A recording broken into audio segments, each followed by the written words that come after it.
once again, Christian greetings to all our valued listeners and viewers throughout the whole world, more particularly to all Shepherd's Rod believers, and most especially to our beloved brothers and sisters in the United States of America. Special greetings to our brethren in Colorado, to our brethren in Georgia, our brethren in Kansas, in Fiji Island, in Mexico, Spain, in Africa, to the United Kingdom, and also to our brethren in Australia, and also to our brethren in Pakistan, and to the rest of the 144,000 living saints scattered abroad. Greetings. May the good Lord bless you, brothers and sisters. Still, our subject is concerning the chronological order of events, and we especially dedicate this subject to our brother Steve, sister Corinne, and to the rest of the brethren who are listening and viewing this program. This is our episode number 18. And that last and the final Day of Atonement, for that is the climactic point. I would like to read Signs of the Times, September 16, 1886 by Alonzo Jones. It says, "As the cleansing of the earthly sanctuary was the very last day of that annual round of service, so whenever the word shall have reached the time of the cleansing of the heavenly sanctuary, the world will then have entered upon the very last days of the work of the gospel. And when the sanctuary will be finished, as yet declared to his servants, the prophets." So that declaration in Revelation chapter 10 is in perfect parallelism or identical to the cleansing of the sanctuary. Now, I would like to read Consecrated Way to Christian Perfection,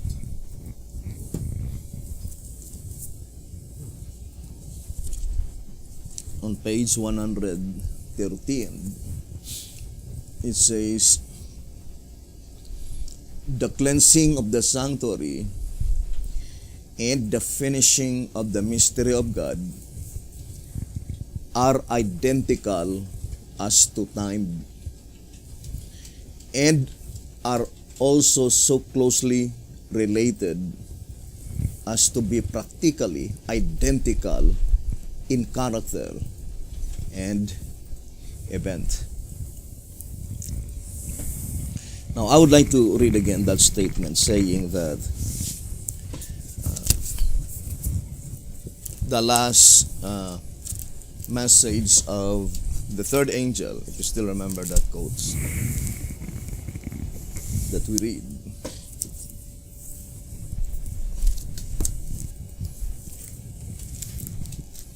is concerning the proclamation of that message of the third angel.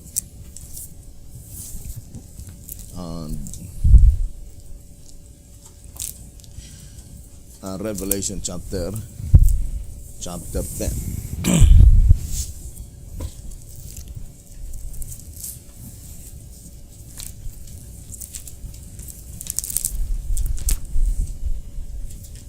Look, you remember that quotes we read yesterday.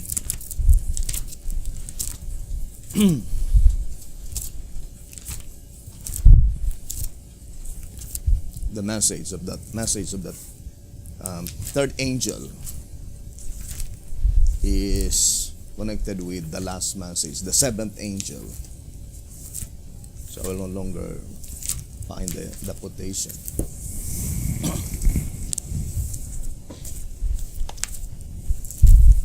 We read that yesterday.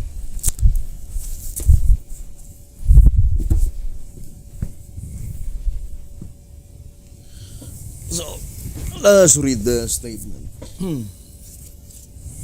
given by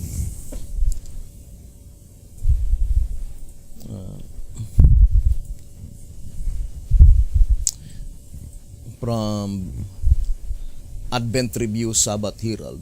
It says, that is, if we can gather any idea of what the watchman means. The angel of chapter 10 is the seventh angel. His message is the sum total of the three messages, and the last message of the seventh angel is the third angel's message. Only that portion. So, that statement is very plain, and we also read a consecrated way to question perfection. So that seventh angel in Revelation chapter 10 verse 5 to 7 is pointing to the last in the final proclamation of the third angel's message. That is why here in volume 5, page 206 and 207, it says here concerning the third angel, this is the last message. There are no more to follow, no more invitations of mercy to be given after this message shall have done its work. Volume 5, page 206 and 207. So, the last message of invitation of mercy is found in the message of the third angel. And we know that the message of the third angel is directly applied in the judgment for the living. So let us read again. General Conference Special, pages 39 and page 40. In fact, the three angels' messages are applicable to the judgment for the dead only indirectly. For the judgment for the living is the all-important event. That is, the angel is not sent particularly to explain what the judgment does to the dead, but what it is to do to the living. In the last paragraph it says, so we see that the more we consider the subject, the more obvious becomes the truth that the third angel's message in its final phase is the judgment for the living, the harvest. Plainly, then, the work of Elijah is to give light on the judgment for the living. And we already read yesterday that accordingly, and 1SR page 21, it says, these angels, the three angels, 1SR page 21, these angels, following each other, were seen flying in the midst of heaven, where the sun would be at midday in its full strength. 1SR page 21, or in other words, 12 noon. That is the time when the sun is in her full strength, 12 noon. So, our subject, we connect to that parabolical 12 noon. And brothers and sisters, whatever subject that we are going to take, the only way that we could obtain proper understanding is that it must be connected to the cross of Christ. So I would like to read that reading here in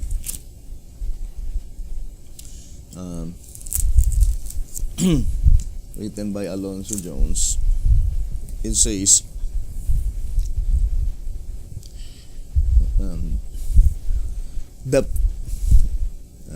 the plain facts of the gospel, it says, the plain facts of the gospel are always the same and must never be lost sight of. It must also be remembered that the whole Bible, so the entire Bible, the whole Bible, is given for the purpose of revealing God to men, and that this is done only through the cross, so that wherever we read, we may be sure that there is something that concerns the great work of salvation. So, whatever subject that we are going to take, the only way that we could get a correct understanding if such subject is connected to the cross, or unless it will be connected to the cross, we may be sure that our understanding must be erroneous. And as far as the plan of salvation is thus concerned, I would like to read again the statement in The Great Controversy on page 489, saying, the intercession of Christ in man's behalf in the sanctuary above is as essential to the plan of salvation as was his death upon the cross. By his death, he began that work which after his resurrection, he ascended to complete in heaven. So the plan of redemption, the plan of salvation, began from the cross, then completed into the heavenly sanctuary. So, and that is the reason why the Bible declared in Psalms 77 verse 13, Thy way, O Lord, is in the sanctuary. Psalms 77 on verse 13. It says, Thy way, O God, is in the sanctuary. So, the way mentioned there is concerning the plan of salvation.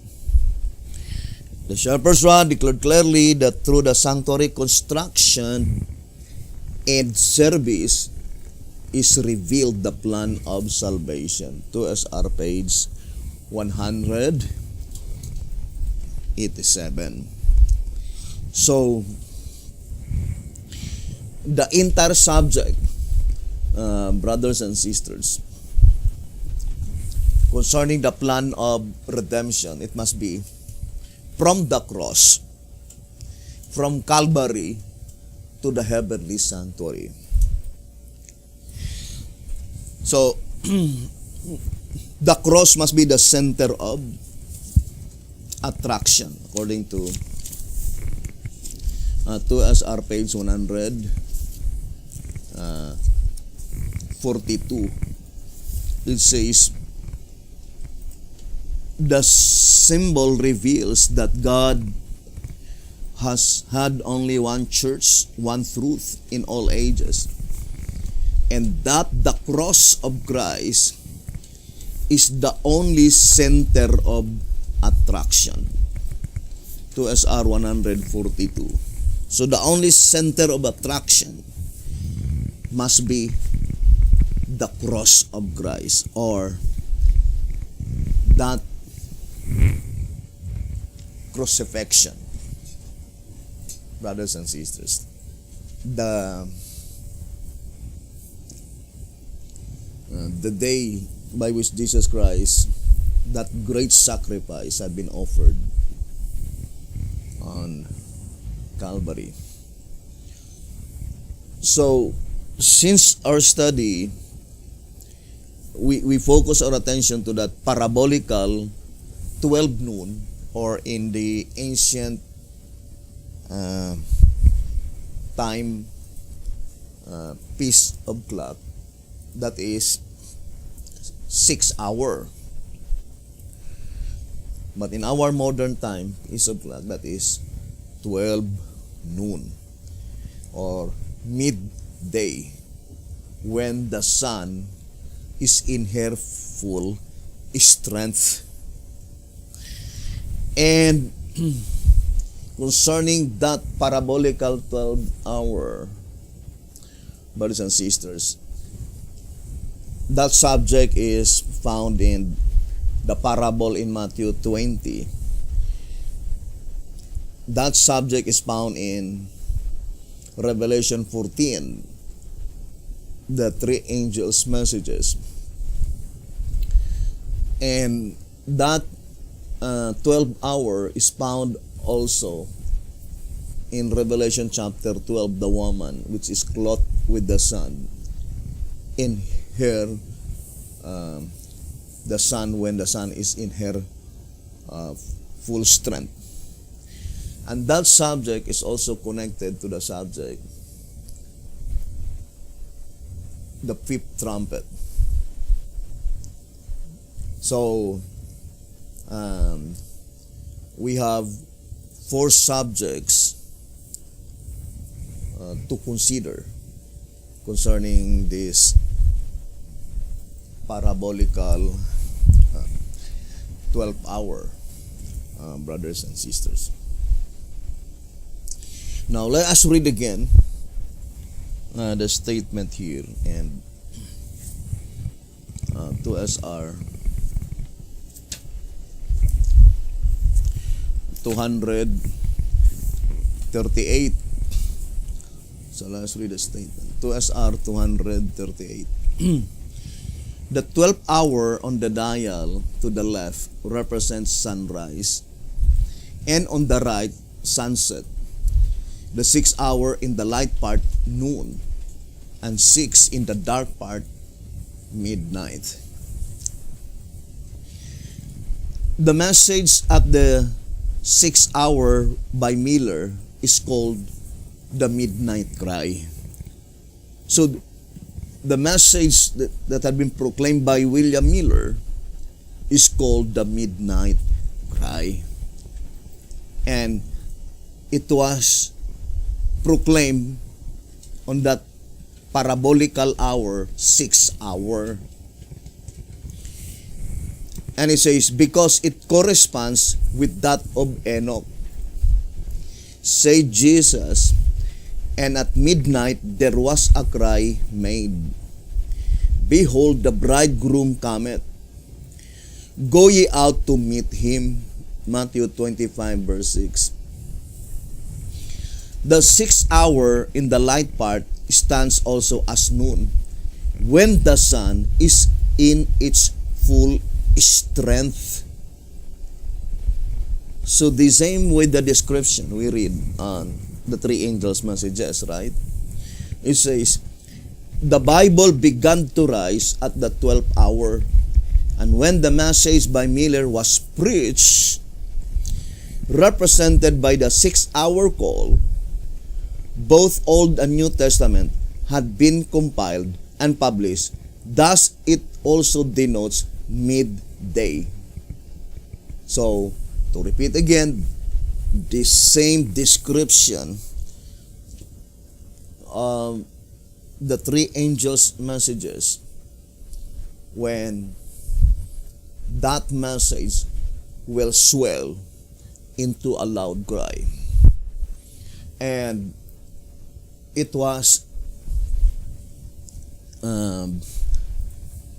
parabolically at 6 hour, or in our modern timepiece of clock, 12 noon,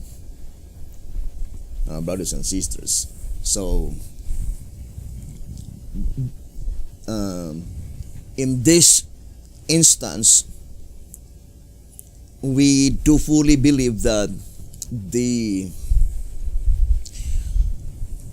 occurrence in the days of William Miller is the groundwork, because that is not the perfect fulfillment of the prophecy, with several reasons, and let us enumerate one by one.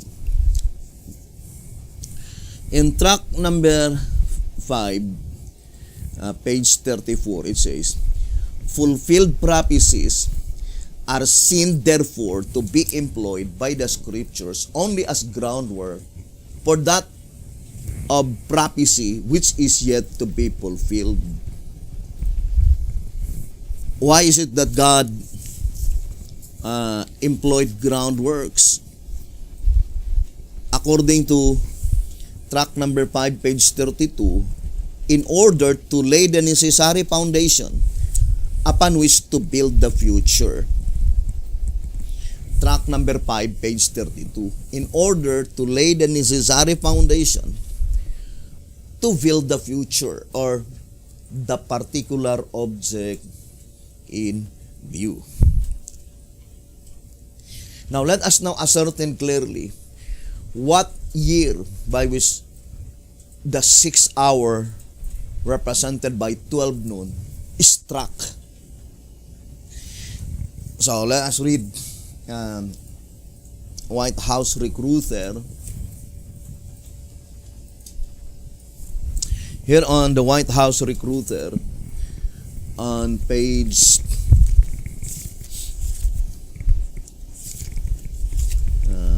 19, let us read the statement. White House Recruiter, page 19. The only revelation of new prophetic truth subsequent to the Reformation is the announcement of the year in which was to begin the work of cleansing the sanctuary, primarily in behalf of the dead, based on Daniel 8 verse 14, but not then fully understood. As its announcement was made by the first-day Adventists, it necessarily follows that they were the third group of servants with a new and distinctive message. And as is well known, they started proclaiming it in the year 1833, announcing that the cleansing of the sanctuary was to commence in the year 1844.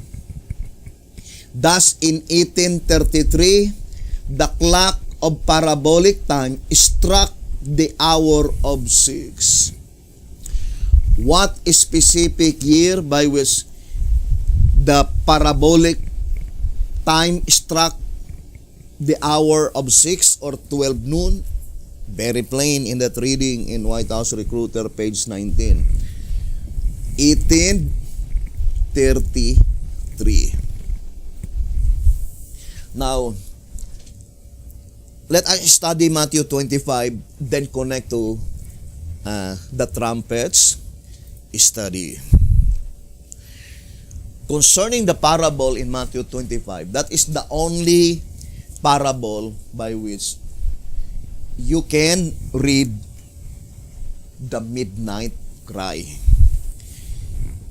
There is no more chapter that mentioned the midnight cry except in Matthew 25. Now, I would like to read first in 2SR page 181 and 182, 2SR. So let us read the statement. Behold, the bridegroom tarried. They all slumbered and slept. And at midnight there was a cry made.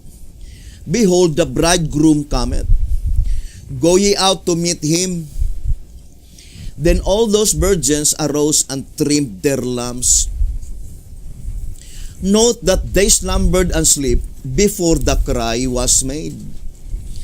In the summer of 1844, midway between the time when it was first thought that the 2,300 days would end on March 21 and the second date, October 22 of the same year, this period they applied as being the tarrying time. But mark that the cry had been going on for some years, the message by Miller. So what is the midnight cry? The message by Miller. And the tarrying time was applied at its close after they had discovered their miscalculation, which is contrary to a proper application of the parable. For according to the parable, they tarried before the cry was made. So, according to the parable, they tarried before the cry was made.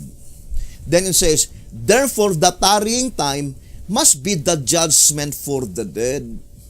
Before the bridegroom came to the investigation of the living, in which time the 10 virgins developed. So that is the time in which they all slumbered and slept. This application is also in perfect harmony with the message to the Laodiceans. See Revelation 3 verse 14 to 19. Isaiah 52 verse 1 and 2. Now, first of all, brothers and sisters, in order to get the full beam of light in this paragraph, we need to carefully enumerate one by one the important points. Now, in Matthew 25, it says, the bridegroom tarried. So what does it mean by the bridegroom tarried? Now, I would like to read first Christ object lesson. Here in Christ object lesson, 406, Christ object lesson 406, it says, lingering near the bride's house are 10 young women robed in white. Each carries a lighted lamp and a small flagon for oil. All are anxiously watching for the appearance of the bridegroom. But there is a delay. Hour after hour passes. So the delay does not refer only to 1 hour, but hour after hour passes. The watchers become weary and fall asleep. Now, the most important part, brothers and sisters, that according to the parable, there is a delay. Now, let us read 11 symbolic code. So let us read 11 symbolic code. Number 12, page 9. It says, I would like to read a statement. You know, 11 symbolic code number 12, page 9. You know that there was a people on this end of the church history who also expected the Lord to come long before now. I suppose you would say they were the Millerites, but to this I cannot agree, because there was no delay for them. They had set the date for Christ's coming, and the outcome for them was not a delay, but a bitter disappointment. 11 symbolic code number 12, page 9. So, we need to firmly establish the absolute fact that there was no delay in the experience of William Miller. Because delay is only a postponement. It is not a disappointment. And disappointment is not a delay.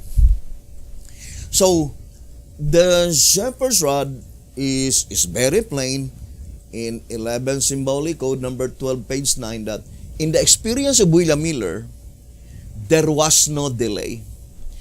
And that is one of the reasons why Matthew 25, the parable in Matthew 25, to the experience of the Millerites movement, is contrary to the proper application of the parable.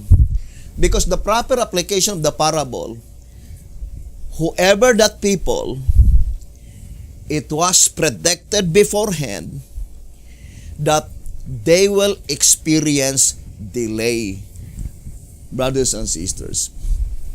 And according to the reading in Christ Object Lesson 406, that hour after hour,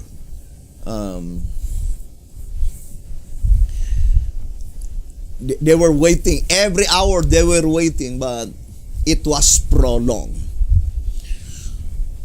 So, remember, brothers and sisters, the very last message to be proclaimed prior to that proclamation of the third angel's message to swell into a loud cry is the midnight cry. According to early writings, saying, behold, the bridegroom cometh. But according to the parable, when that midnight cry was proclaimed, it says, there was a cry. What is that cry, brothers and sisters? That is pertaining to the delay. So they experience delays, brothers and sisters. And Revelation chapter 10, when the seventh angel sounded, remember we already read that the sounding of the seventh angel is the last message of the third angel. The last message of the third angel, brothers and sisters. And what is the declaration? So I would like to read again so that we could understand, brothers and sisters, and hoping that this message will reach to the heart of our beloved brethren, even to those who are ridiculing us, speaking evil against us, saying that we have a predicted time setting by which it was not materialized. And then they say that we are a false movement because of that experience. While in reality, unto us is only a proof that we are that group of people that had been shown by God to Sister White that there is a company, group of people by which they will experience delays. Brothers and sisters. So, although I would like to read this reading and to tell all the brethren that we do not pity with ourselves. In 1 TG number 45, I would like to read to you. 1 TG 45, page 14. We do not pity ourselves and are not at all angry at our adversaries, but we are sorry about their spiritual blindness, misery, poverty, and nakedness.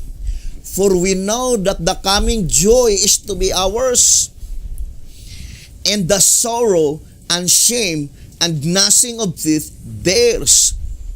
This we know, as verily as Jacob knew that God was with him in his flight from the face of Esau. 1 TG 45, page 14.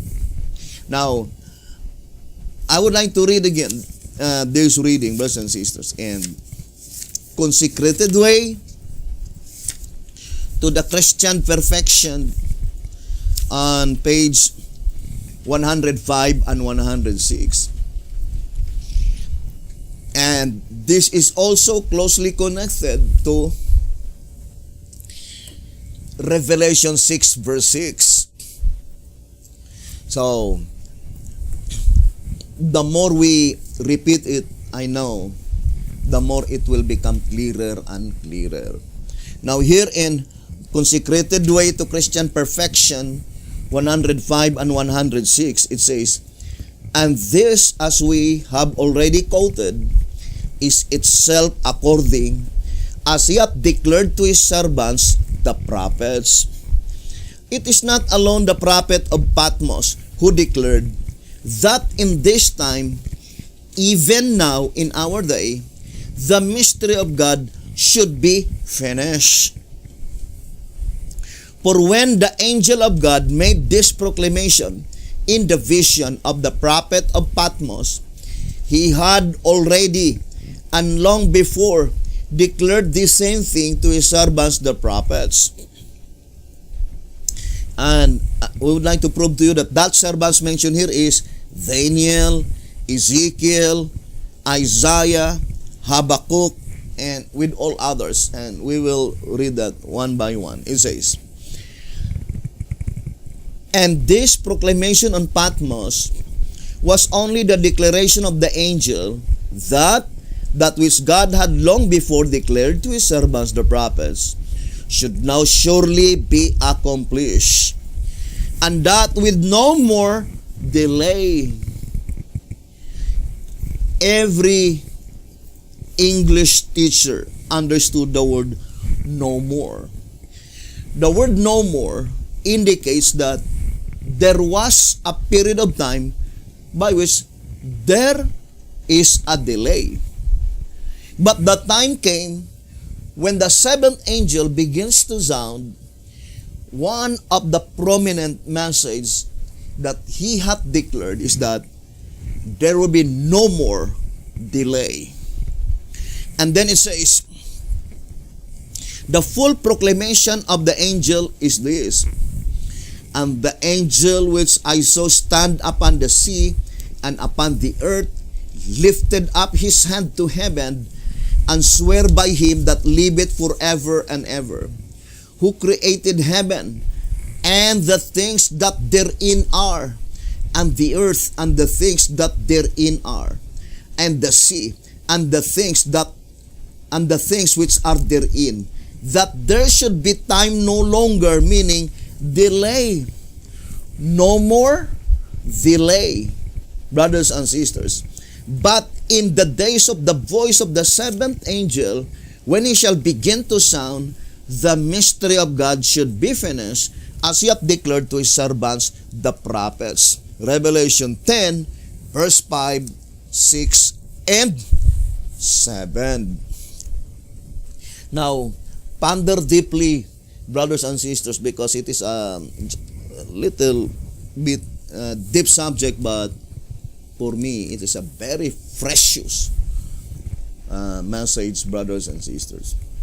Now, do not forget that we read several times that the reason why Jesus Christ followed that particular rule. Let us read in 2SR page 237. It is concerning the 3-hour schedule. It says, if God, 2SR 237, if God worked out on the 3-hour schedule with the crucifixion of Jesus, see chart on page 22. And the same rule was followed in the period called day. Then he certainly would not follow another rule in the period called night. So, it says, the reason he has followed that particular rule is to present to his church the exact time of her history by periods. Now, the church mentioned here is the 11th hour church. We explained already, brothers and sisters, that whatever the truth concerning the parable in Matthew 20, according to 2SR 234, it says, it was never understood by any other company except the company of the 11th hour. It says here in 2SR 234, but the object of the lesson is for the latter, who are hired at the 11th hour. For the truth of the parable has never been understood by any other company. Why is it that there are only 5 companies in Matthew 20? Of course, the first call, second, third, and fourth. And according to that reading in 2SR 234, it was never understood by the previous companies. Why? It's so because Jesus Christ did not as yet present to them. There is no reason that you could understand that the particular object in view of the parable in Matthew 20 unless Jesus Christ will present to His church. Only Jesus Christ could be able to explain the truth of the parable in Matthew 20. And the mere fact that it was not understood by any other company can be easily understood that it was already divinely designed that such truth must be revealed only to the saints that will no longer to taste death. You and I, if we will be faithful. And one of the brothers and sisters, one of the history of the church that was already recorded in the Bible or predicted according to the parable in Matthew 25 is the period of tarrying time, is the period of the delay. Now let us go back again. When thus, brothers and sisters, the period of tarrying time.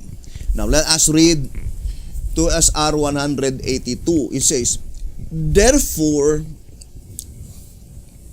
2SR page 182.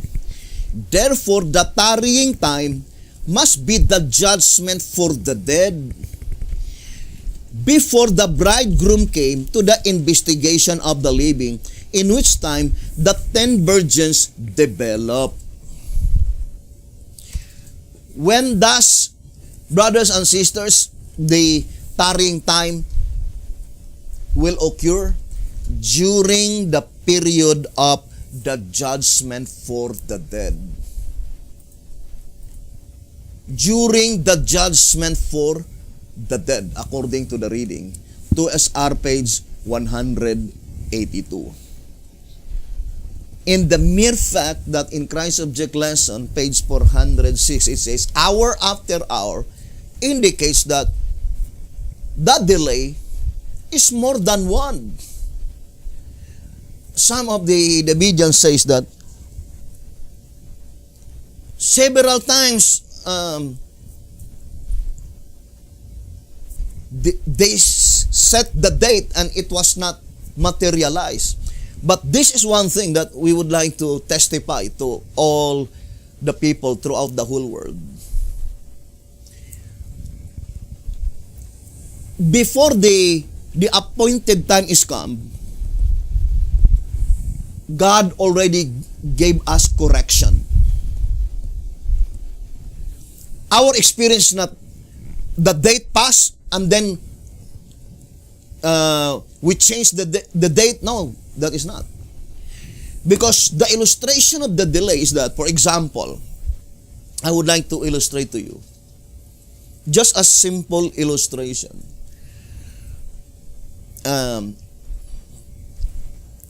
We are waiting some brother in, for example, in the United States of America to visit our country. And then he sent us the date by which he will arrive in the airport. But there is something wrong, brothers and sisters. Then he informed us that, I'm sorry, I could not arrive on that day because there is a delay. So that is delay because he informed us before the date arrived. And then another date had been given. Another problem occurred. Still, before the date came, he informed us that, oh, I'm sorry, there is another delay. So that is our living experience, brothers and sisters. Not until we find out that our experience is recorded in the parable in Matthew 25. It was already predicted beforehand. Do not forget, the shepherds had made it so plain that William Miller, they never experienced delays. What they did experience is disappointment. Brothers and sisters, disappointment, but not delays. Therefore, that group of people must be in the time, brothers and sisters, of the experience of God's church in the last generation of men. Now, when does the tarrying time will occur? During the judgment for the dead. Now, brothers and sisters, concerning the proceedings, the particular object in view is Jesus Christ. And that is the reason that we know that the Bible says, they followed the Lamb whithersoever he goeth. And there is no other lamp except Jesus Christ. Now, ponder deeply. I would like to illustrate, brothers and sisters. What is the message? Behold, the bridegroom cometh. That is Christ coming to the most holy place. Behold, the bridegroom cometh. That is Matthew 25. The midnight cry. Behold, the bridegroom cometh. But before the midnight cry will be proclaimed, they must experience first delays. And B.T. Hotep, it says that the arrangement of the parable is contrary to the experience of William Miller. Because in the experience of William Miller, the midnight cry was proclaimed from 1833 to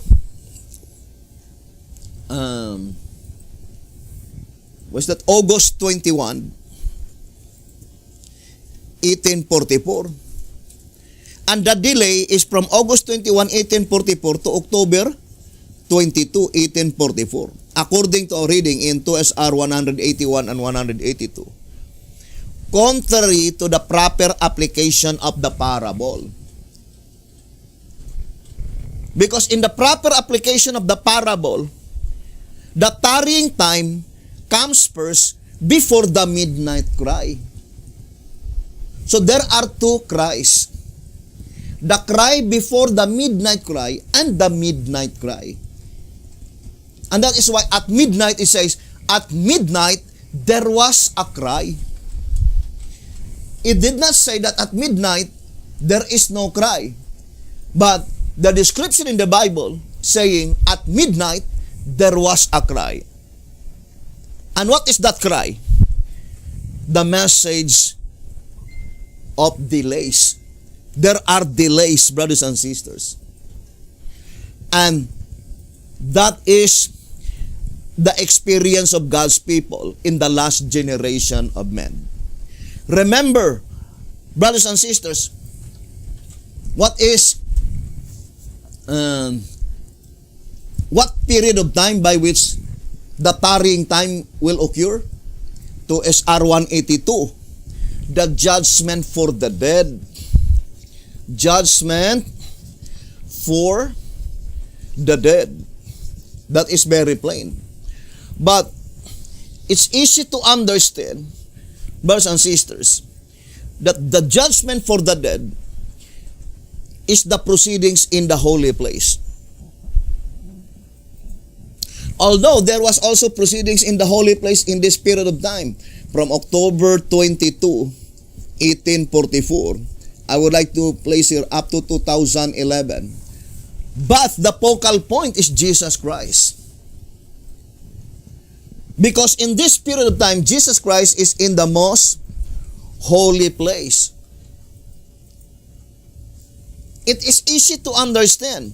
The midnight cry is the last message after the delays by which the midnight cry must be proclaimed prior to the time when Jesus Christ will enter to the most holy place.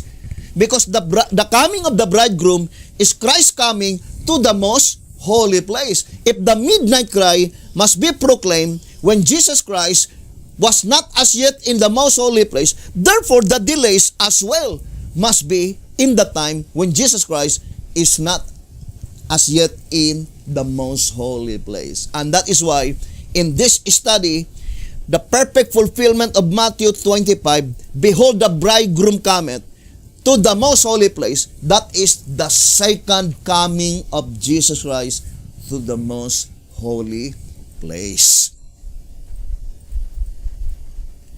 Now,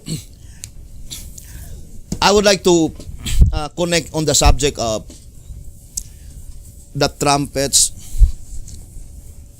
study, brothers and sisters. The trumpet study.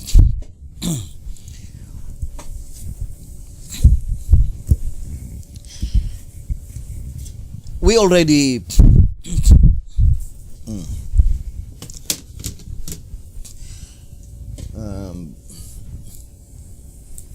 read, brothers and sisters, that let's read again track number 5.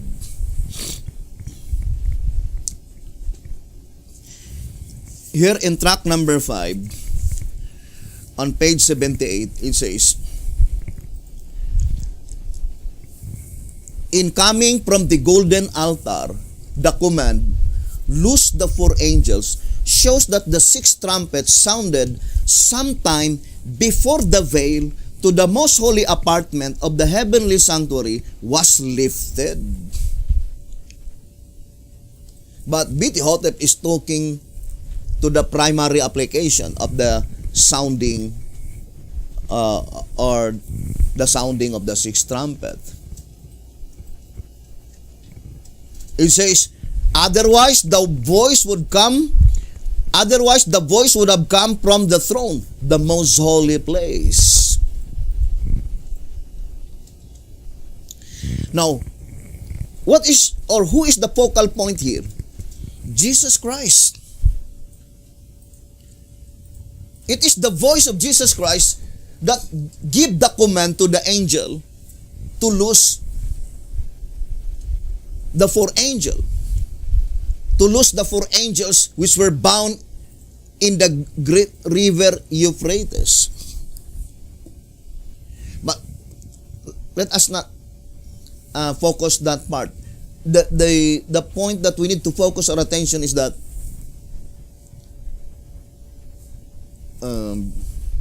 the time when Jesus Christ will be in the holy place.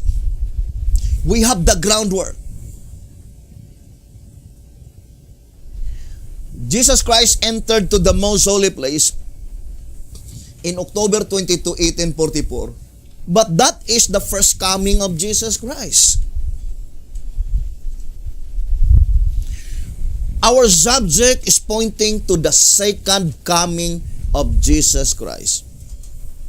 Although Sister White used the term return, but the word return indicates second time. The same with the statement in 1TG when MacArthur says, I shall return to the Philippines. The same with the promise of Jesus Christ in John 14, that I shall return. Now, I would like to read Testimonies for the Church, Volume 2, 190. To repeat again, I will no longer read the upper portion. It is concerning the parable in Mark 13. It says, What time is here referred to? Not to the revelation of Christ in the clouds of heaven to find a people asleep. No. But to His return from His ministration in the most holy place of the heavenly sanctuary, when He lays off His priestly attire and clothed Himself with garments of vengeance, and when the mandate goes forth, he that is unjust, let him be unjust still, and he which is filthy, let him be filthy still, and he that is righteous, let him be righteous still, and he that is holy, let him be holy still. Volume 2, page 190 and 191. What is Mark 13? Sister White says, what time referred in that parable in Mark 13? Sister White says, Christ returned. The word return indicates that Jesus Christ left the most holy place.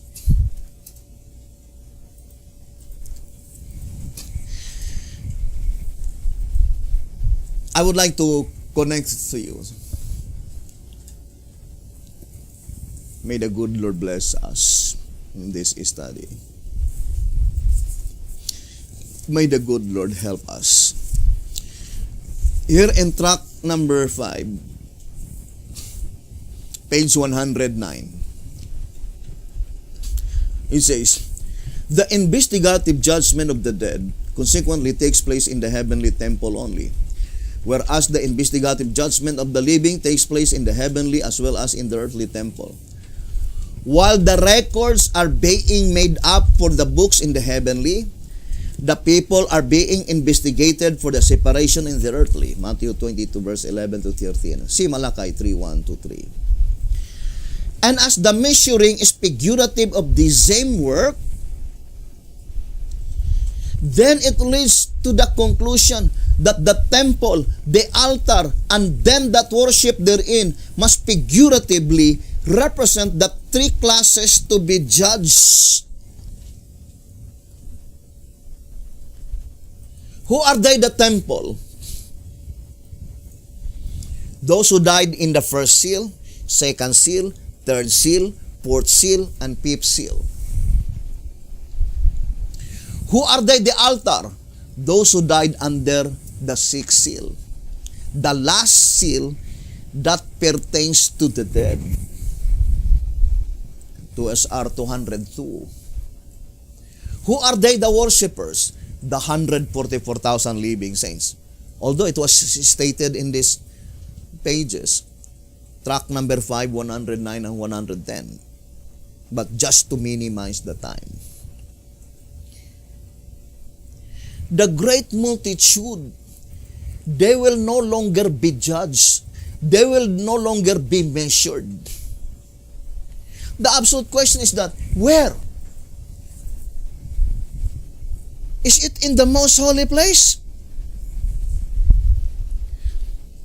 Then it will be contradictory to all the passages in the Bible, writings of B.T. Hotep and Sister White, that all humanity must pass the investigation in the most holy place. Otherwise, their sins will not be blotted out.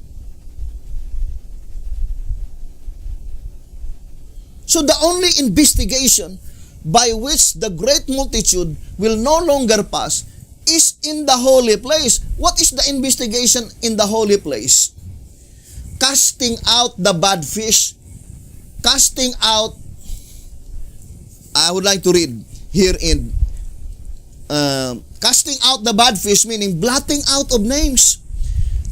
Let us read track number 5, 110. It says, the court, in other words, is symbolical of the immeasurable, innumerable harvest of second fruits brought in after the measurable, numerable harvest of first fruits, the 144,000. It is not measured, meaning investigated, because it represents those among whom there are no bad to be cast out. So, the great multitude, when the proclamation of the loud cry message will begins, the only one who will be converted are the righteous. There will be no more wicked. And those saints that had been converted, their names will be inscribed in the Lamb's Book of Life. When their names will be inscribed in the Lamb's Book of Life, according to the reading, after the cleansing of the heavenly temple. Track number 5, 110. For they are gathered in after the cleansing of the heavenly temple.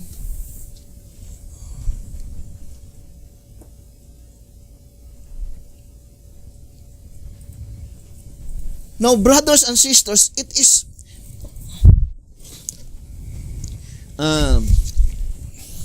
very simple. In 1833, brothers and sisters, to 1844, the proceedings in this period of time when Jesus Christ is in the holy place is only for the temple or the first 5 seals. Because the constituent of the 6th seal at that time, mostly of them are not yet even born.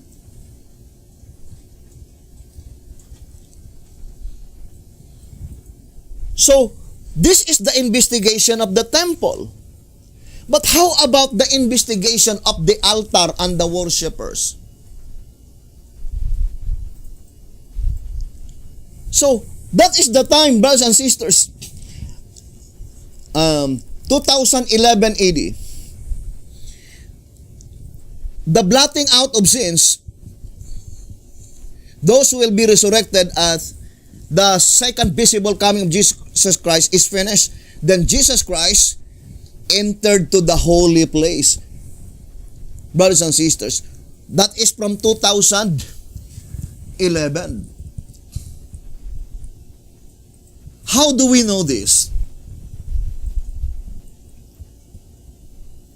It is simple. Through the Bible, more particularly as explained by the Golden Bowl. Now, I would like to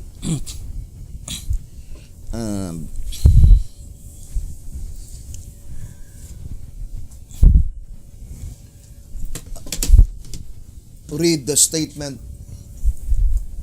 first in track number 3.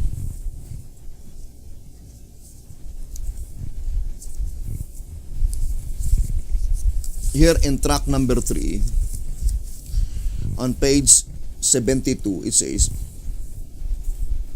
just as the spirit of prophecy declares that the whole system, you see, the whole system of types and symbols was a compacted prophecy of the gospel.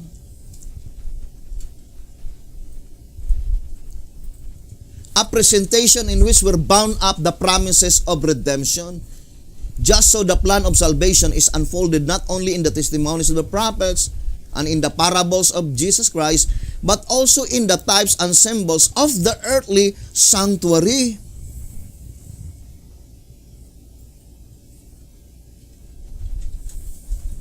And the Desire of Ages says in page 77, all the ceremonies are types of the work of Christ. Now let us view in the ceremony on the Day of Atonement. There are 10 days sounding of trumpets before the high priest will enter to the most holy place.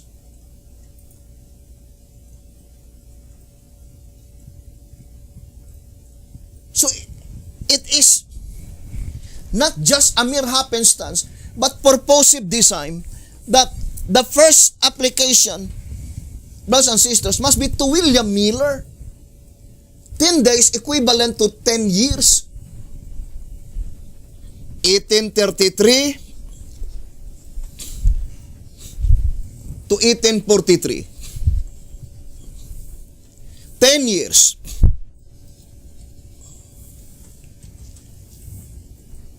You see, brothers and sisters?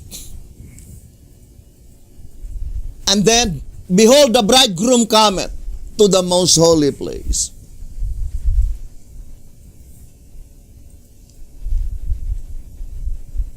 But this is not the particular object in view. The particular object in view is found in the judgment for the living, according to 2 SR 181.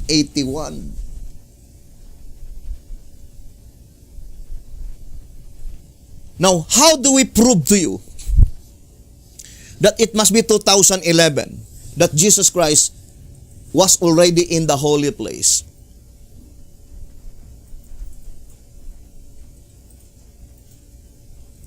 For the investigation of the altar and also the worshippers.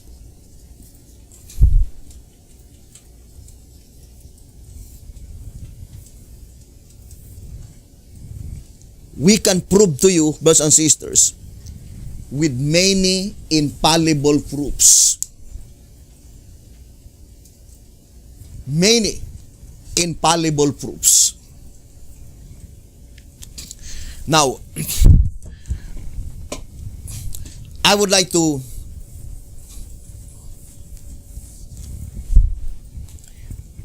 read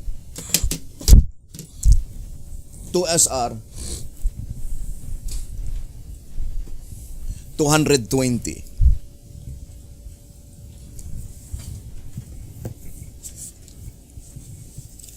To SR page 220. Let us read.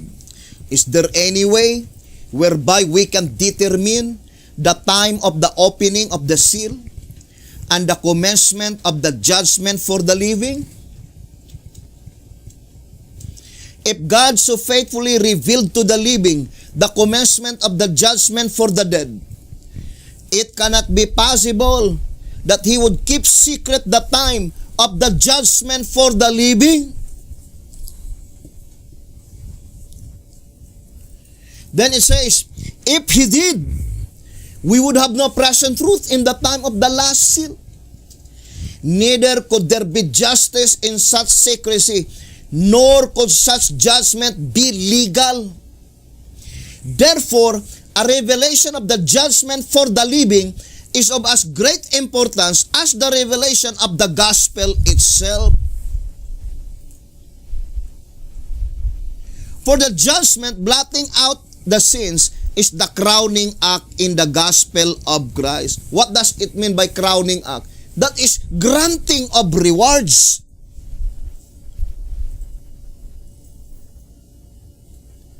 Then it says, thus we conclude that when the seal is open and the judgment for the living begins, we must know it.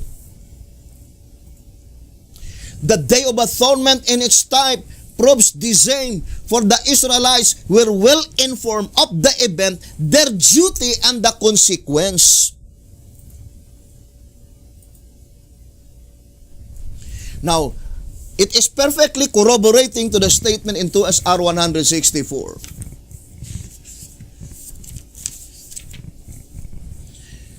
2 SR 164. When the judgment opened in 1844, as previously explained, the investigation began with the dead, and when that part of the work is finished, then commences the judgment of the living. While the investigation for the congregation of the dead is in progress, there can be no separation among the congregation of the living. But when our high priest shall begin the atonement for the living, there must be a message of present truth, sounding of the trumpet, urging everyone to lay hold on the lamp of God, which is Jesus Christ, by which only can he in figure come to the sanctuary, confess his sin, and secure his life. Unless the close of the judgment for the dead and the commencement for the living be made known to us, we would have no present truth, while the judgment for the living is in session. Neither would such judgment be legal or just. He who fails to respond to the heavenly summons will be left without the seal or covering of God, and therefore must be cut off from among his people, as prefigured by the services in the typical Day of Atonement. Even in a glance, you can easily discern that the heavenly summons must be proclaimed during the sealing, because those who fail to respond to that heavenly summons will be left without the seal of the living God, or covering of God, or the seal of protection. Try to look at in the dictionary, what does it mean by the word summons? Now let us define first. Summons.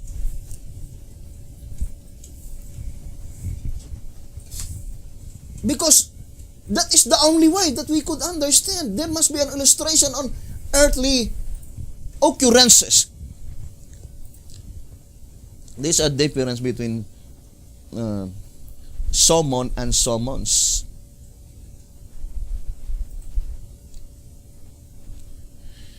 You see, summons, the act of summoning, especially a call by authority to appear at a place to attend to a duty, or it is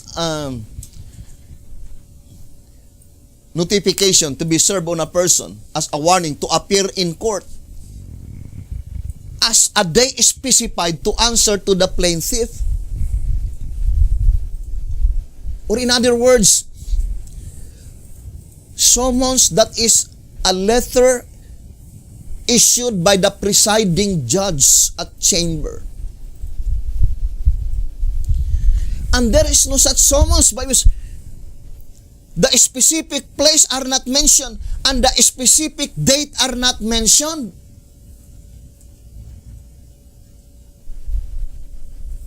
It is impalpable inconsistency if the presiding judge will send summons, give to the summoner, but there is no specific place, there is no specific date. So the heavenly summons cometh from God the Father. And that is why the statement in Adventist Activities on page 15, it says, would the judge of heaven condemn one without trial? And how shall he judge him without summons? That is illegal. And that statement in 2 TG 12:30, to the people who must know that their cases are on trial.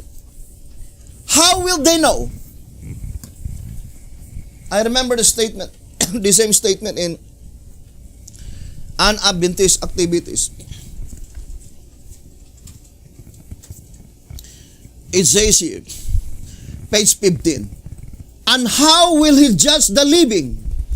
And how will he judge the living without a message declaring that their cases are now to appear before God? And then it says, and how will we know when it comes if we keep our eyes and ears closed? If we do not change our present state of mind, how shall we believe even if we should accidentally hear that the message is come?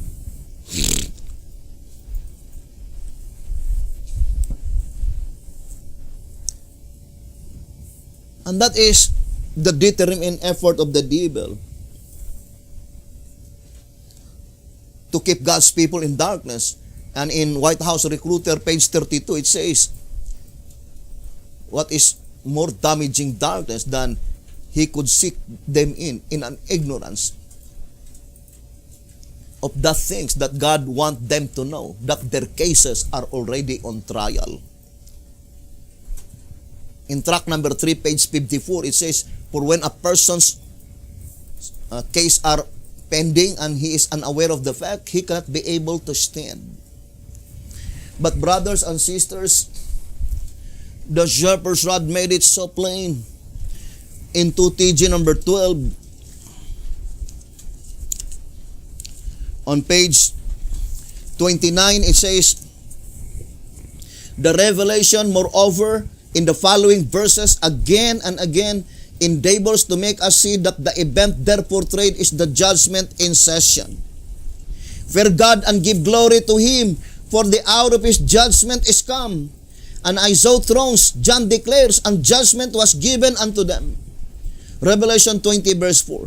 John truly paid it as a prophecy, but when it actually takes place, then God's agency on earth, the spirit of prophecy in the church, is to proclaim that the event has actually taken place.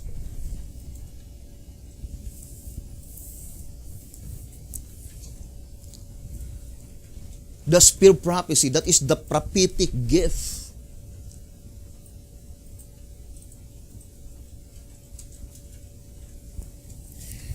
I would like to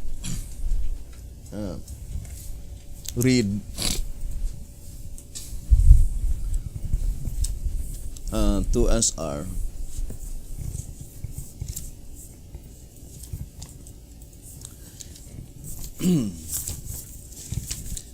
Here on page 75, it says, the sun and the moon must be taken into consideration. In Genesis chapter 1 verse 16, we are told that the sun and the moon are to rule the day and the night.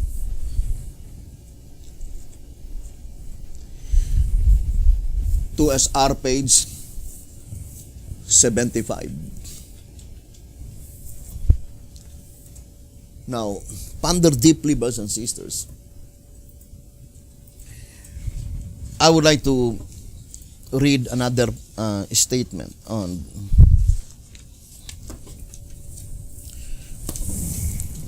here from one of the associate of William Miller, Joshua Hibbs. Let us read.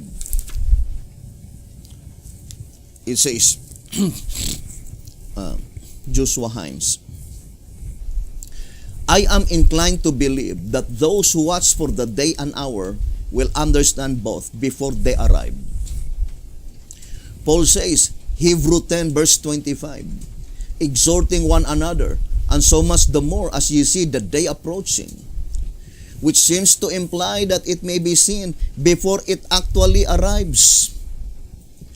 Our Lord says, Revelation 3 verse 3, if therefore thou shalt not watch, I will come on you as a thief, and thou shalt not know what hour I will come upon thee.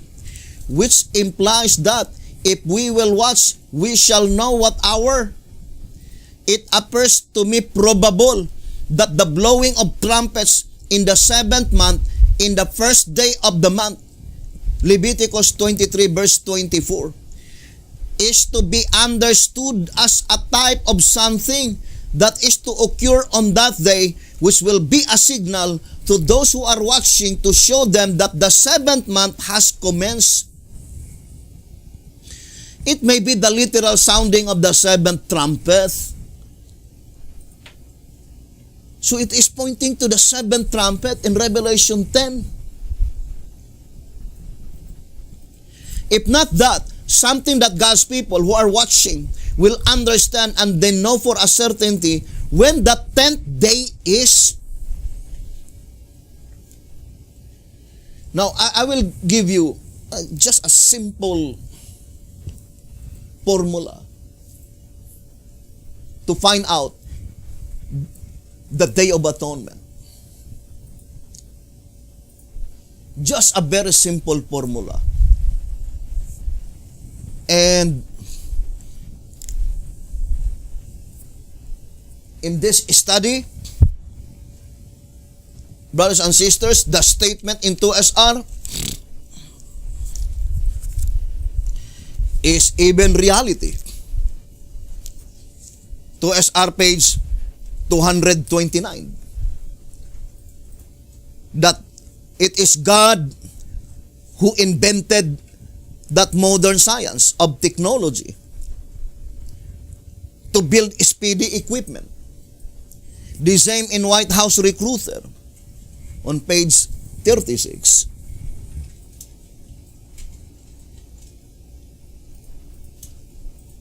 So the modern science in or the technology now help us to even make it more easier, and we will show to you. Now it says here, Psalms 81 verse 3, it says, blow up the trumpet in the new moon,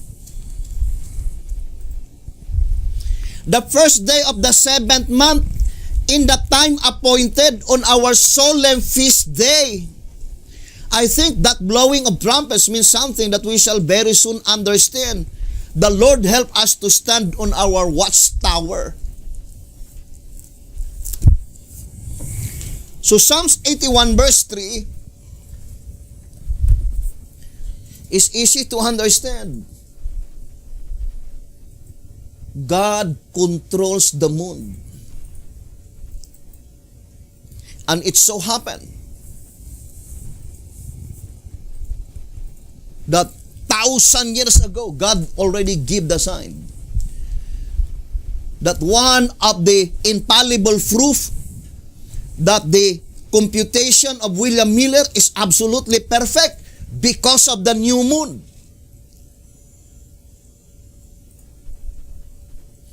When does the new moon appear? In 1844, October. You can see in the internet if you wish. That was October 11.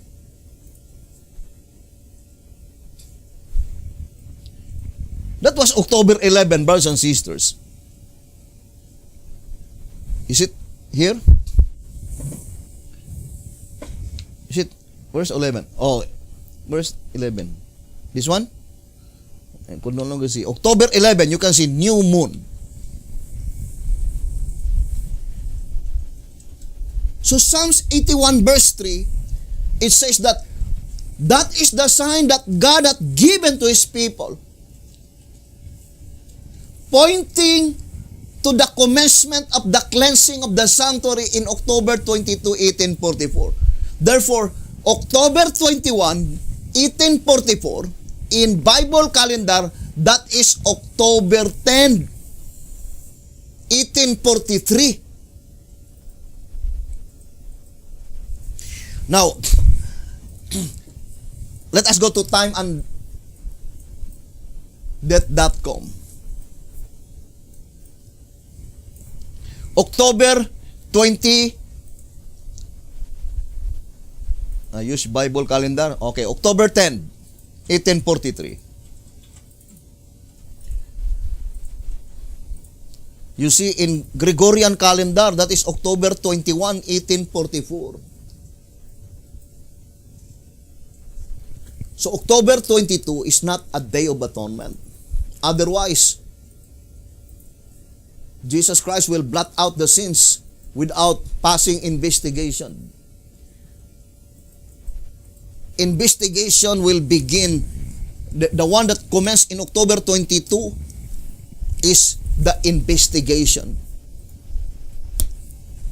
Let us read the Great Controversy.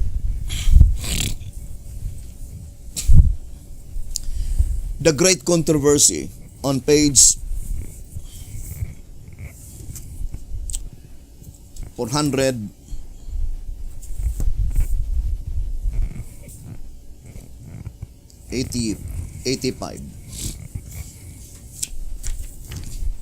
It says, the the work of the investigative judgment and the blotting out of sins is to be accomplished before the second advent of the Lord.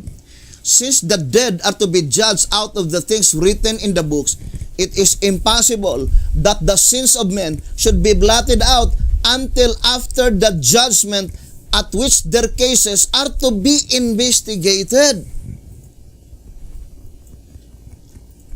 Or in other words, the spirit prophecy is plainly telling, no, there is no blotting out of sins before investigation. Investigation must come first. It is impossible that the sins of men should be blotted out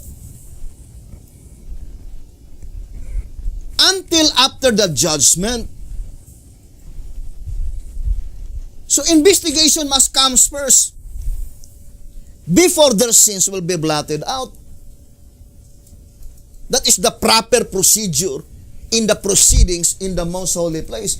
And that is the reason that we declared clearly that the great multitude, they must pass the investigation in the most holy place. Otherwise, their sins will not be blotted out. It is impossible that their sins will be blotted out. Not until after the investigation. Or in other words, it is impossible that there are sins to be blotted out without passing investigation. That judgment is illegal. Brothers and sisters, the legal procedure must be investigation first before granting the blotting out of sins. So what we are trying to proclaim at this time, brothers and sisters, that the Bible calendar consists only 360 days every year. So from one day of atonement to another, it must be 360 days. It must be 360 days. Because that is the Bible reckoning. All of the writings of B.T. Hotep declared clearly that the Bible reckoning is only 30 days to a month and 360 days to a year. I would like to read tract number 6, page 21. Tract number 6, page 21. In each instance, the time reckoning by the biblical rule of 30 days to a month amounts to 1,260 days. So the 42 months times 30 equals 1,260 days. If the Bible calendar, brothers and sisters, 365 days every year, then the 3.5 years is not 1,260.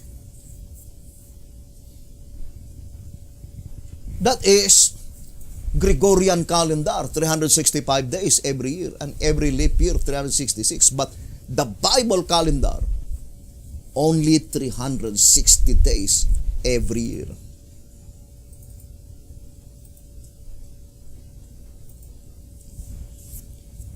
Now, we would like to show to you, brothers and sisters. Let us make computation and that calendar with the computation.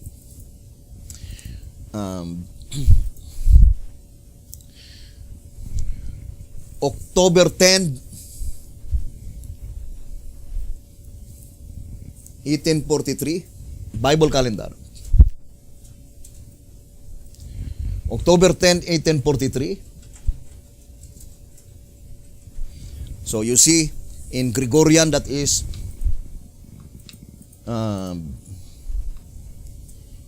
October 21, 1844.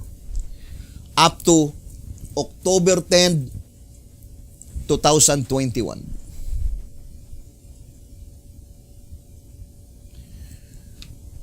That is 178 years. Therefore, October 10, 2021, that is the 178th Day of Atonements.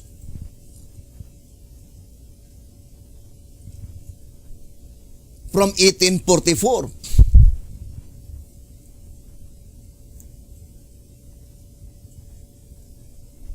Now, brothers and sisters, look at in Gregorian calendar, April 1, 2020.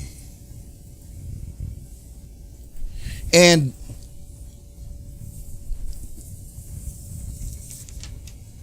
just the other week or the other day, when I'm reading the book of Ezekiel, Ezekiel 45, Ezekiel 45, page 18, verse 18 rather. Ezekiel 45, verse 18, it says, "Thus saith the Lord God, in the first month, in the first day of the month," April 1, because the first month is April. In the first day of the month, therefore April 1. "Thus saith the Lord God, in the first month, in the first day of the month, thou shalt take a young bullock without blemish, and cleanse the sanctuary." You know what? When I look at to the Bible commentary, this is their explanation. You remember the one you... So I would like to read in Bible commentary.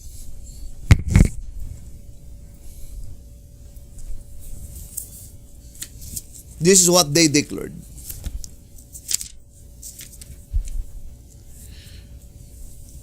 Volume 4, Seventh-day Adventist Bible Commentary, 731.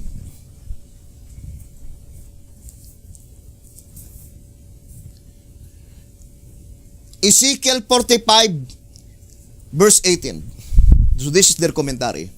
"In the first month," verse 18, to chapter 46, verse 15, outline the sacrificial ritual to be followed on special occasions. Then it says, there are changes from the Mosaic law. Neither Pentecost nor the Day of Atonement is mentioned, but it is quiet idle to speculate.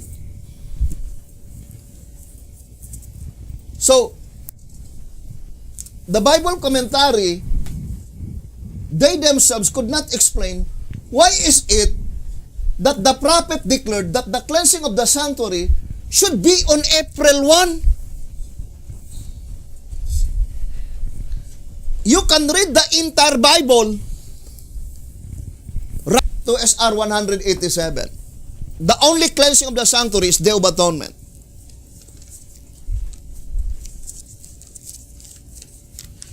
It says to SR 187, it was called the Day of Atonement, Judgment, or Cleansing of the Sanctuary.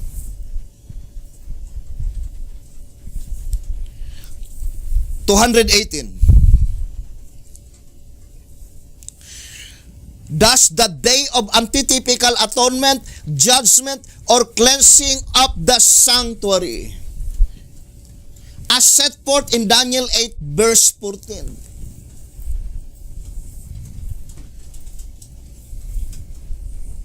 Now,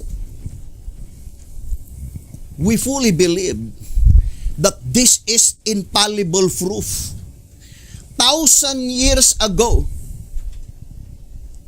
it is God who permitted His servant to write this very important event.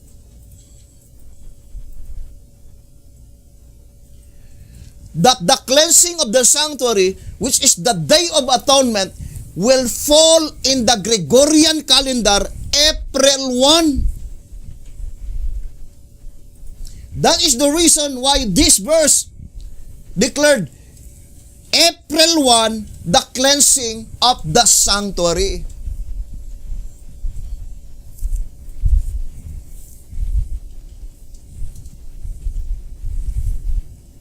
it will never happen again. Brothers and sisters. Well, I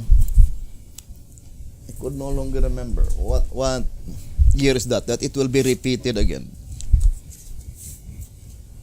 Let us try to see when that event, that April 1 on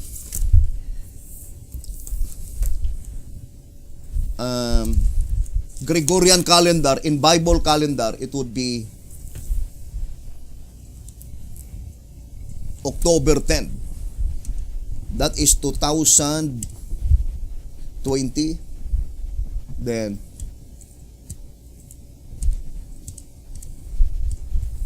so let us see.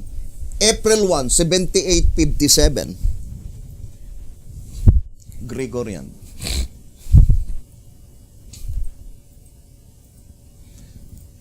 April 1, 7857. You see? It will take more than 6,000 years from 2020 that it will repeat again. Would you think from this year the world would exist more than 6,000 years? That is infallible. But even though April 1, 7857, that is October 10 in Bible calendar, but how about the new moon? Not all Day of Atonement, which is October 10, the new moon appeared on September 30 or October 1. When does the new moon appear? On 7857. Let us try to look at 7857 on science. The new moon. It must be on March. March 7857.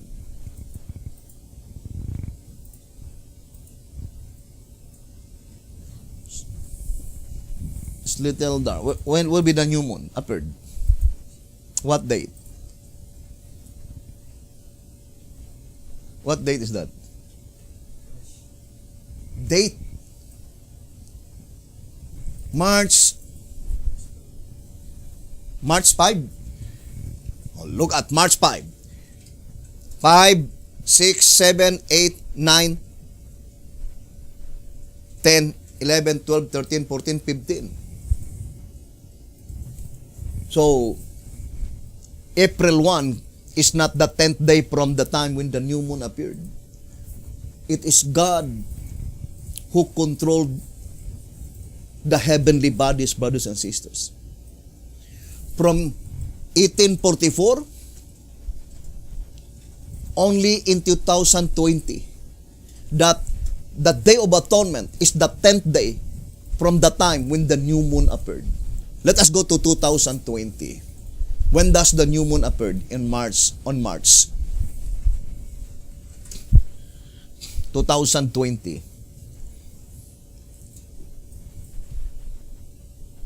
You see that is March 24. Then we have 25, 26, 27, 28, 29, 30, 31.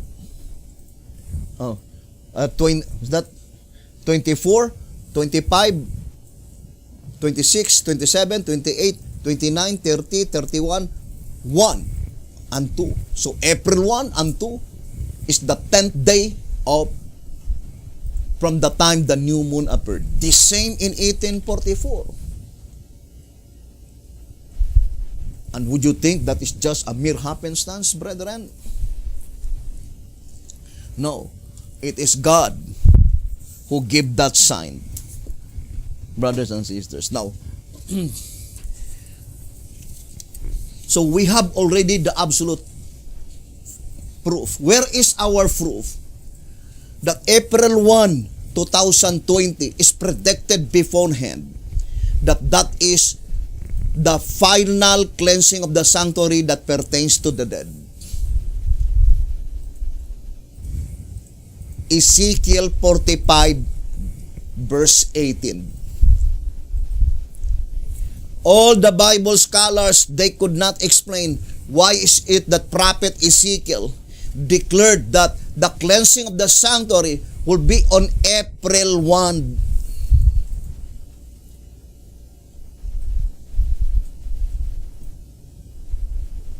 Therefore, brothers and sisters, only antitypical Ezekiel would be the one could explain it. Remember, in 1TG,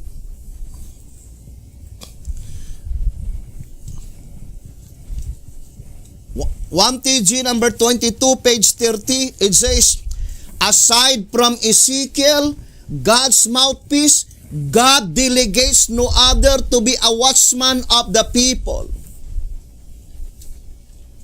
1TG 22, page 30. And the fact is that we already declared that April 1, 2020, what is our proof that that is the predicted event of the cleansing of the sanctuary? It is already completed on the first part of cleansing, pertains to the dead. Only the new moon,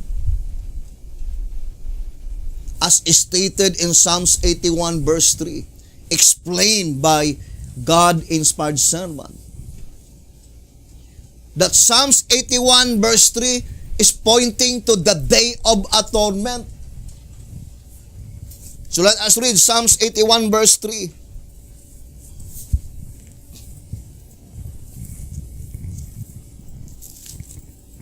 Psalms 81 verse 3, it says, blow up the trumpet in the new moon, in the time appointed, on our solemn feast day. Inscribed in singular form, solemn feast day. And God's inspired servant declared that this is pointing to the Day of Atonement.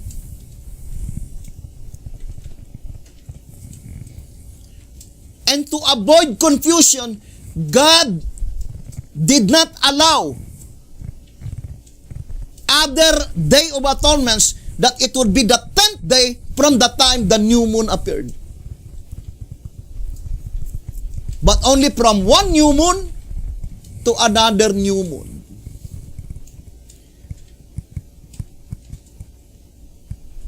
The Day of Atonement, the commencement in 1844 when Jesus Christ entered to the most holy place. Although it is also October 22 because Jesus Christ entered to the most holy place at midnight. Midnight cry, behold the bridegroom entereth into the most holy place. And that is midnight on October 21. Also considered as October 22. But the fact is that that is the 10th day from the time the new moon appeared.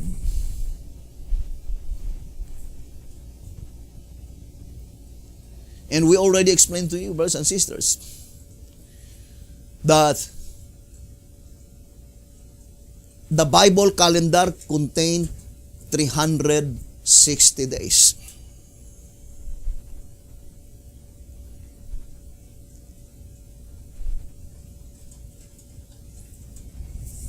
Now,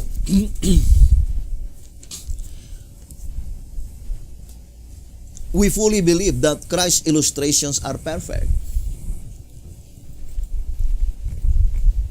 brothers and sisters, Christ's illustrations are perfect. According to track number 3, page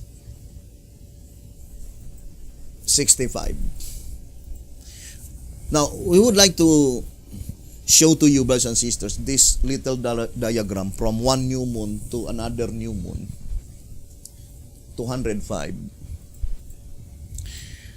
And thus this diagram can be sent, so it will be included in our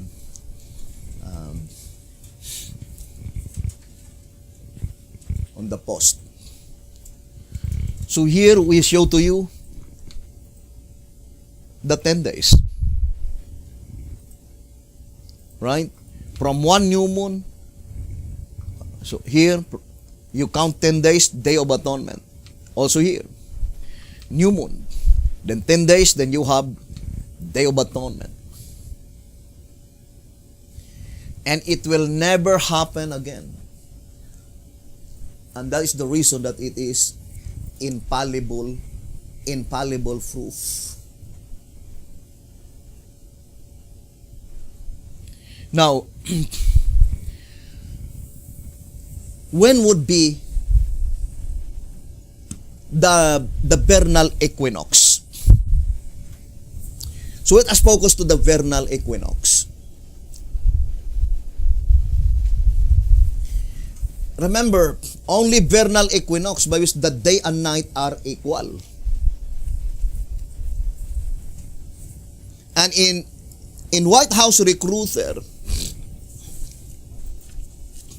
on page 15, it says, the truth is now become clear that the parable divides the time of salvation into 2 equal parts of 12 symbolical hours each.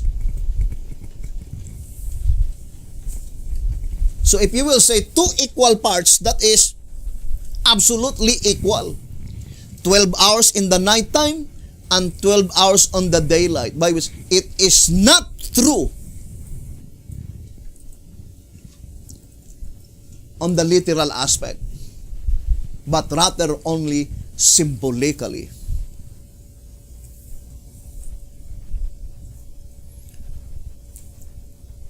Because we stated the absolute fact that in the literal aspect, only twice that God allowed that the night time and the daytime are equal. First, in creation. And in the time when God re-established the creation calendar. Let us read answerer number 3.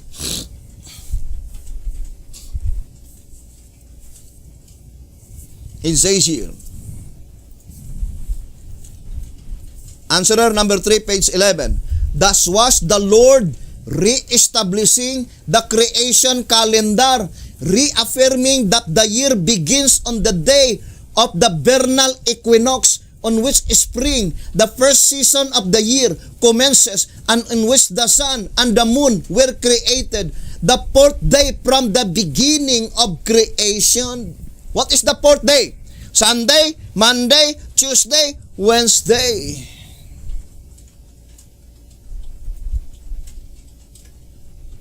So that is the vernal equinox. April 1 falls on Wednesday.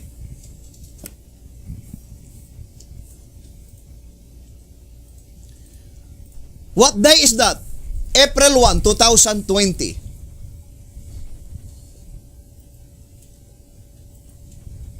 Look at, brothers and sisters.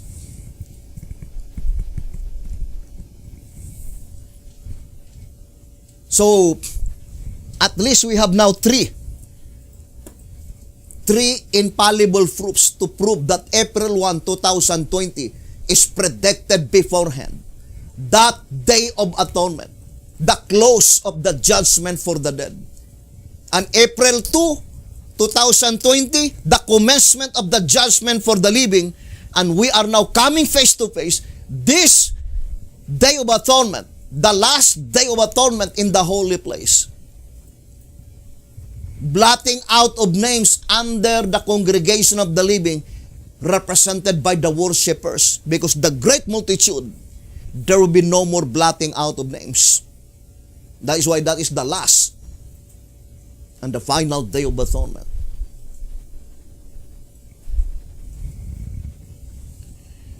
April 1, 2020, that is Wednesday. You see that? Look at your calendar. So this is, brothers and sisters, the symbolical vernal equinox.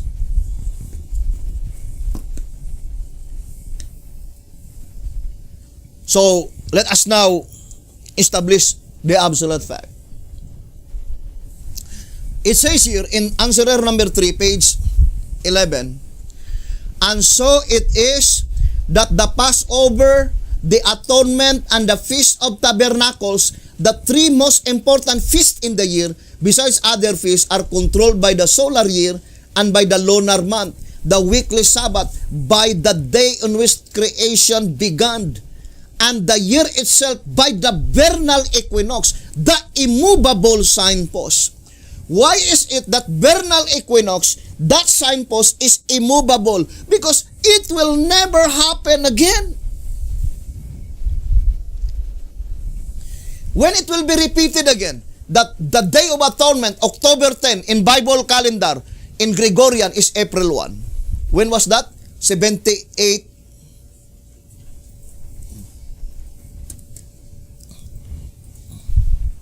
What year is that? It takes, brothers and sisters, how many years? 2020.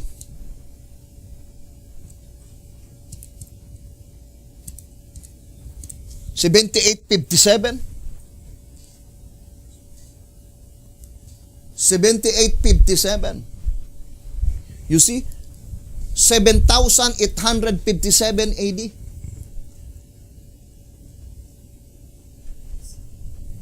But the world is only 6,000 years. So if we will reach 7,857, then the world exists more than 12,000 years. And the absolute fact is that even on that year, April 1 is Wednesday, but it is not the 10th day from the time the new moon appeared. Brothers and sisters, it must be more or less the 26th day. But the sign given is to check that that is infallible proofs first by new moon. Psalms 81 verse 3. So that God's people will not be mistaken, God gave the sign, the new moon. On that Day of Atonement, since it is God who controlled the moon, He will allow on that Day of Atonement that from the time the new moon appeared, you will count 10 days. Then that is the Day of Atonement. From 1844, 1845, there is Day of Atonement, 1846. But the fact is that it is not the 10th day from the time the new moon appeared.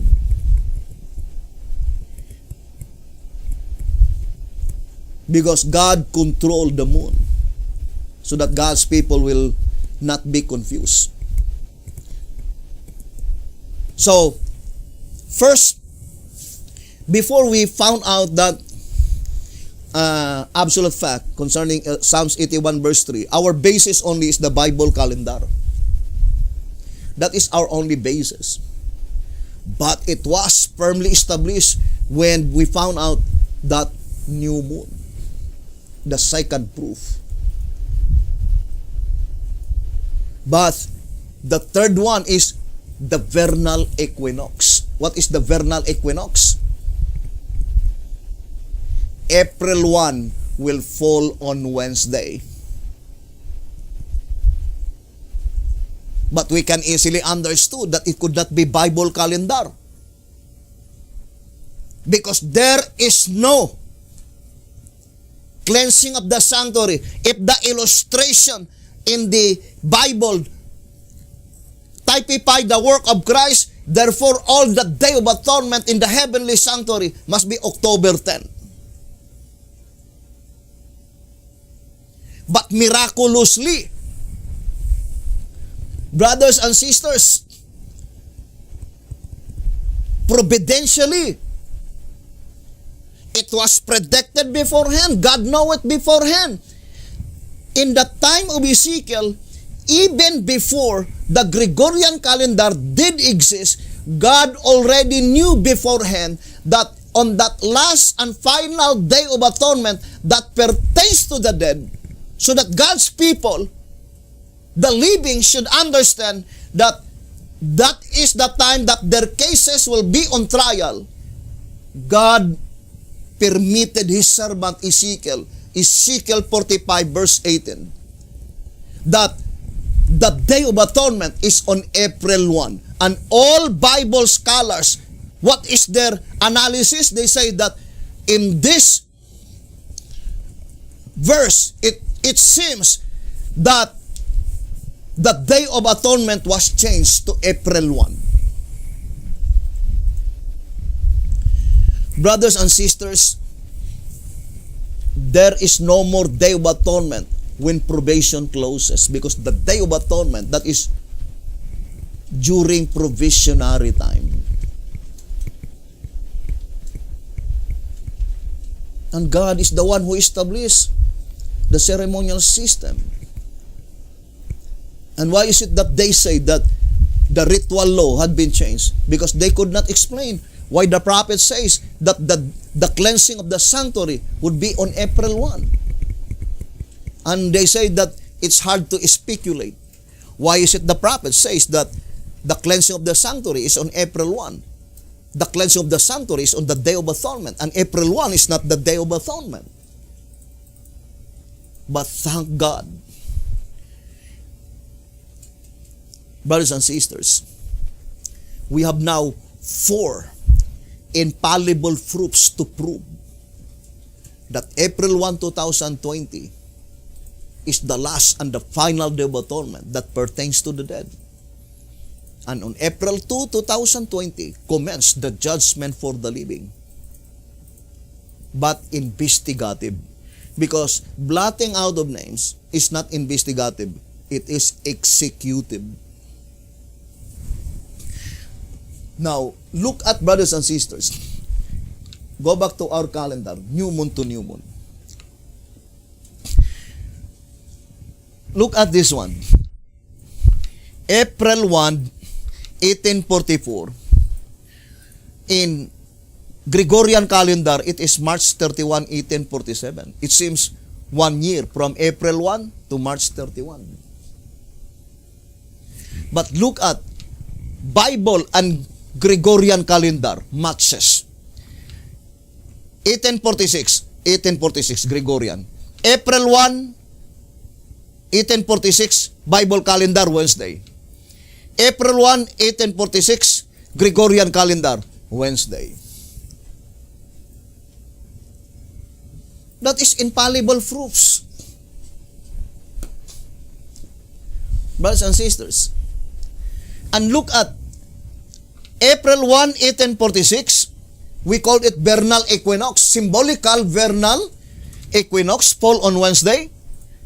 In Bible calendar, that is March 27, 1844.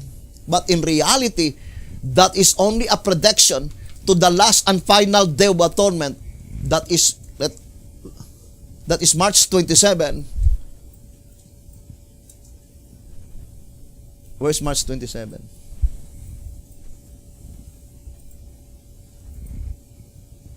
This one? March 27. So this is March 27, 2021. Although we will explain it more on our next episode. How many days the half hour, symbolical half hour, that is 7.5. Because 1 hour, one symbolical hour is 15 days. According to 2SR 216. To repeat again, one symbolical hour, that is equivalent to 15 days. So, how God illustrate the period of the 11th hour? 12 symbolical hour each.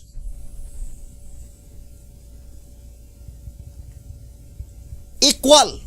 12 symbolical hours. Then 12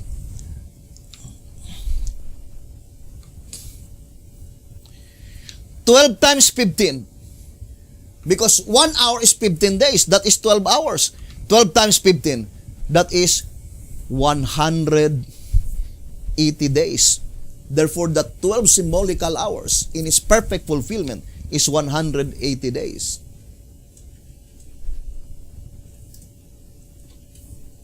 You see, brothers and sisters, if you will start from October 10, 2021, this is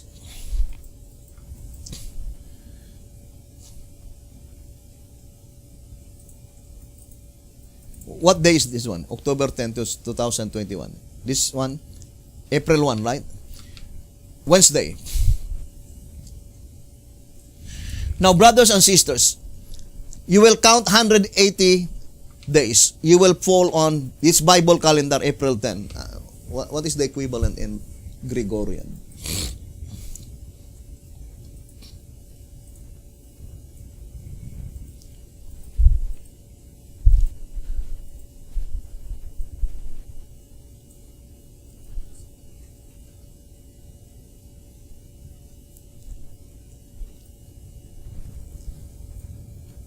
September,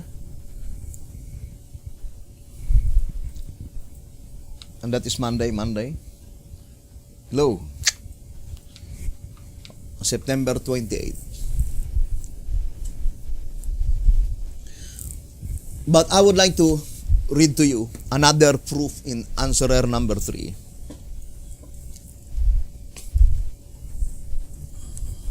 Page 11. It's page 13 rather. Answerer number 3. This chart enables us to see that just as one solar season matches another, the vernal equinox matches the autumnal equinox, and the summer solstice the winter solstice. In like fashion, the sacred feast of one season matches the sacred feast of another season. The 10th day of the first month, the separation of the unblemished lamb from the flock, Exodus 12:3, corresponding to the 10th day of the 7th month, the work of atonement, the separation of the righteous from the unrighteous. Now let us see if that statement, brothers and sisters,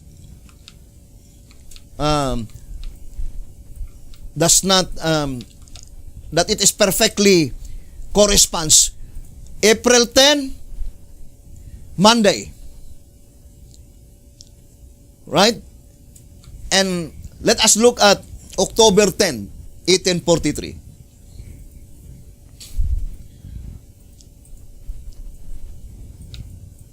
October 10, 1843. You see, it is also Monday. In Gregorian calendar, it is October 21, 1844.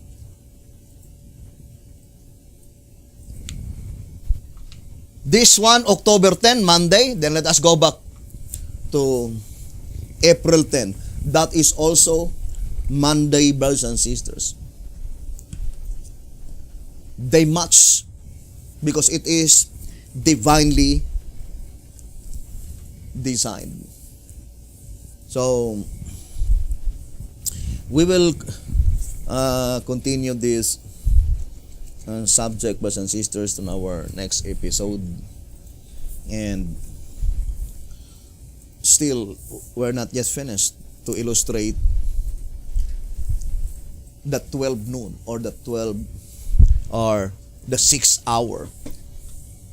It is very important to have a complete understanding concerning those events so that we will not be placing ourselves in a wrong side, mocking God's people because of the delays.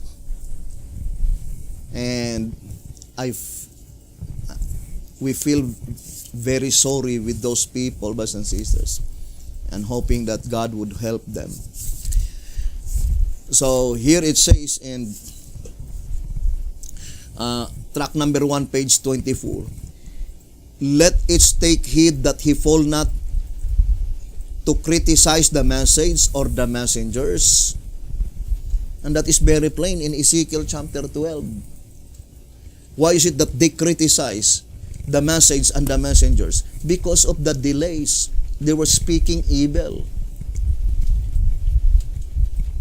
But we are now in the time, brothers and sisters, that God the Father declared there will be no more delays. And we will explain that gradually. It says, let each take heed that he fall not to criticize the message or the messengers, but rather that he sigh and cry as the Lord bids for all the abominations that be done in the midst, in the church, lest he be found on the wrong side, reigns with the evildoers, and thus doomed to fall under the angels' slaughter weapons. Just the other day, when I look at the internet, brothers and sisters, they say that they make a comparison. And because God's servant experienced car accident, then immediately they conclude that he could not be God's servant because he experienced accident. But the Bidian forget that Sister White died on car accident. If that is the case, then Sister White is not a prophet of God. Because of that car accident, that is the causes of her death. Ponder deeply, brothers and sisters. But the most important thing is that we need to prove our doctrines on the Word. It is written. On that said the Lord. So, thank you very much.